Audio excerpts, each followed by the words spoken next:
TNO, The New Order, Last Days of Europe. If you've played it at least a couple times, even once, it's very likely that you've made it to the German Civil War and all of the misfortunes, for them at least, that happens in the country itself and all of the Reichskommissariats and protectorates and other Einheitspacht members around the, the world.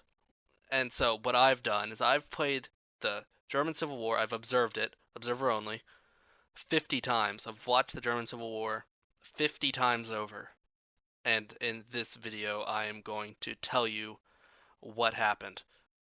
So let's just dive right on in. So I've separated everything I've looked at into 6 parts, which is Madagascar, the Großgermanisches Reich, Ostland, miscellaneous, the primary options for the Republic of Komi. My reasons for including Komi in general, I will touch upon later, and then the rest of the ideologies you can get with Komi, because you can basically get all of them. So for this whole study, and this is the last thing I'll say before I get into all the different teams of all the different places I looked into, is that for this study I used version 1.1.1b after Midnight Patch B, just as a little reference in case you wanted to do something similar and your results are wildly off. We may be using different versions of the game, so I'd like to state that here at the beginning. So before the German Civil War even starts, the Reichskommissariat Madagascar breaks down into 4 countries civil warring. And sometimes it can be 5, and I decided to include that as well. And that's the Reichskommissariat Madagascar, Militarstaat Madagascar, the Republic of Madagascar, the Hitnagdut movement, and the Free Nations Mandate of Madagascar.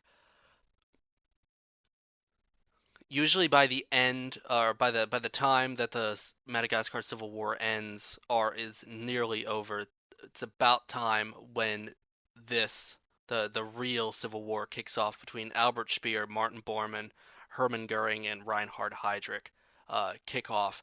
And all 4 of these guys have extremely different focus trees to go down. You know, Albert Speer, he's more democracy leaning, more than the rest anyway. Martin Bormann wants more of the same of what Nazi Germany had been doing post World War II. Hermann Goering wants to solve Germany's many crises by going on this infinite crusade around the world, which it's more and more difficult to do. And if you fail, Hermann Goering gets replaced by a new guy, and there's no focus tree, and you're done. Reinhard Heydrich is about the weirdest. It's about the most roller coastery. He's probably the most reading, I'd say. There's a big storyline that goes on between Reinhard Heydrich and Heinrich Himmler, between his New Germany and the Ordenstaat, Burgund, and all of that. So right at the time that the Civil War in Germany proper takes place, the Reichskommissariat Ostland will also break into its own 6-way civil war, and that's between the Reichskommissariat Ostland, the Generalbezirk Lettland, which is the general district of Latvia, the Oberabschnitt Ostland, which is upper section Eastern land, the Central European Council, the Vereinigte Ostlandliga, forgive me, which stands for United East Country League, and finally the Partisans. After the main civil warring factions, the main splintering, and the main conflicts, I also decided to look at some Einheitspacht sort of tributary states, other Reichskommissariats and other allies. I decided not to include places like Ireland or the Netherlands, Poland, Norway. They didn't seem to enough. They didn't seem to have enough going on, so I just limited it to England, the Reichskommissariat Moscovine, Reichskommissariat Kaukasien, and Reichskommissariat Ukraine, and see sort of what they did. Kaukasien and Ukraine had sometimes the Ukraine would be a republic sometimes, and sometimes Kaukasien would become a kingdom with Josias Primont going absolutely bonkers. Moscovine would sometimes, like rarely, split into like 10 or something states, as opposed to the two it usually does, and the English Civil War, which is its own binary. Lastly, but not leastly, I decided to look into Komi, and because with choosing to play as the nation of Komi, you can sort of choose your own adventure. You don't have to pick your ideology, or you don't have to pick your country based on the ideology. With Komi, you can choose basically any ideology you want to and unify Russia that way. So I decided to see which one the AI would default to um, most likely. And this is a leftover remnant because originally I had categories of who would usually unify the Russian sections and then unify Russia as a whole, but then that took way too long. So I decided not to do that and only include Komi. And I have not seen, during all 50 of my playthroughs, I had not seen a single instance where Komi had won against the WRRF, the West Russian Revolutionary Front. And so I had to catch this quite early. I couldn't just turn it on and have a meal or something and then come back because sometimes Komi would be annexed by the WRRF by that point. And that's usually sort of how it goes with the rest of this because, like I said, um, Komi, you could choose any ideology as Komi, but you have to choose like three main ones first. Like you have to choose between one of three first before uh, getting even more hair splitty in terms of political ideology. And so that's where these three primary options come in: the left, the center, and the right. And then we can see here the rest of the Comey options right there. With you can see all the options you're able to have. So, with all that being said, we can now take a peek at the results and see the likelihoods that have all been put together from. Uh, I've probably been doing this for a few weeks now, whenever, because about, let's see, the civil wars are usually over or just about over for 36 minutes. And I'm not going to do the math on that. You can do the math, but 36 minutes times 50. So I gave it a few weeks, give it a few days, give it a few weeks. Now, with all that out of the way, we can get to the results, starting with the Reichskommissariat Madagascar. The Reichskommissariat Madagascar itself, I mumbled that up, but it's okay. It has 8%. The Militarstaat Madagascar has 52%. The Republic of Madagascar has 0%. The Hitnugdut movement has 19%, and the OFN Mandate of Madagascar has 0%. Now, the Republic of Madagascar and the OFN Mandate of Madagascar are special cases because they have won before, but unlike the other three, they have not taken the entirety of the island for themselves. There are 8 instances in the total 50 where this has been the case, and there have been multiple nations sharing the island of Madagascar. That being the Republic of Madagascar and the Hitnugdut movement have shared the island six out of the 8 times.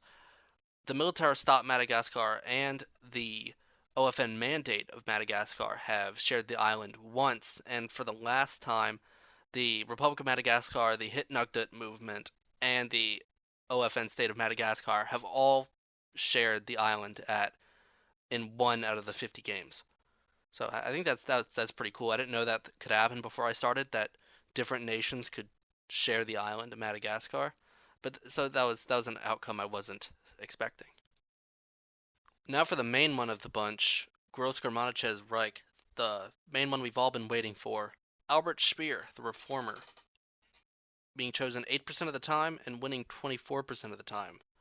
Martin Bormann, the conservative, being chosen half the time, 50%, and winning 42% of the time. Hermann Goring, the militarist, being chosen 41% of the time and winning 32% of the time, a third of the time. And finally, the butcher, Reinhard Heydrich being chosen 2% of the time and winning none of the times. Just seeing Heydrich there in the first place sort of surprised me late game because starting out I assumed I didn't know what to expect, but I sort of assumed they'd maybe all get picked like 25% of the time each. But no, it seems like Bormann is, or it's close between Bormann and Goring on Hitler's preferred AI successor. But just to see Reinhard Heydrich get chosen once in the late game surprised me. He was maybe like the seventh from the last game I played. So I had played like just over 20 or just over 40 games up to that point, and none of those times had Heydrich been chosen. So to see him be chosen in the very last few games came as a pretty big surprise. On to Ostland, which was the most contentious of all of them, I'd say, is Reichskommissariat Ostland winning 34% of the time, the General District of Latvia winning 42% of the time, them being the most, the Upper Section Ostland winning 14% of the time, the Central European Council winning 10% of the time, and the United East Country League and the Partisans both 0%.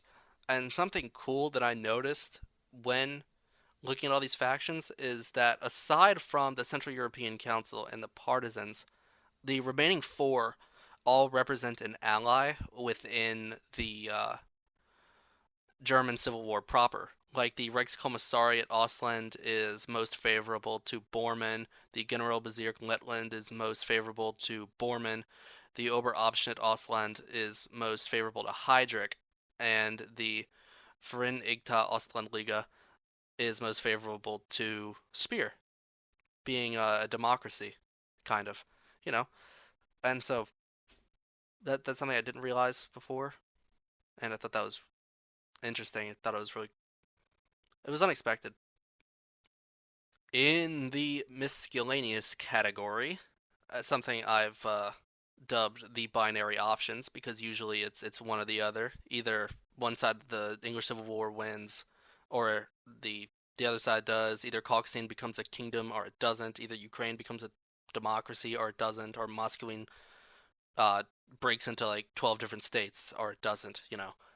And so what we can see here is a real 50-50 in the English Civil War between the Kingdom of England and the HMMLR. The HMMLR coming out slightly on top in my experience, but I mean, if I actually ran the German Civil War for 100 times, it might be even slimmer of a percentage there. The Reichskommissariat Muscovine becomes 10 to 12 different states, 1/5 of the time, 20% of the time.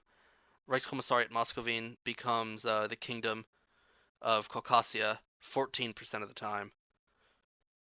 Reichskommissariat Ukraine does not turn into a republic 78% of the time. It does 22% of the time.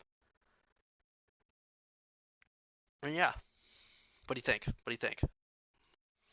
Lastly, with the Komi Republic, the three primary options.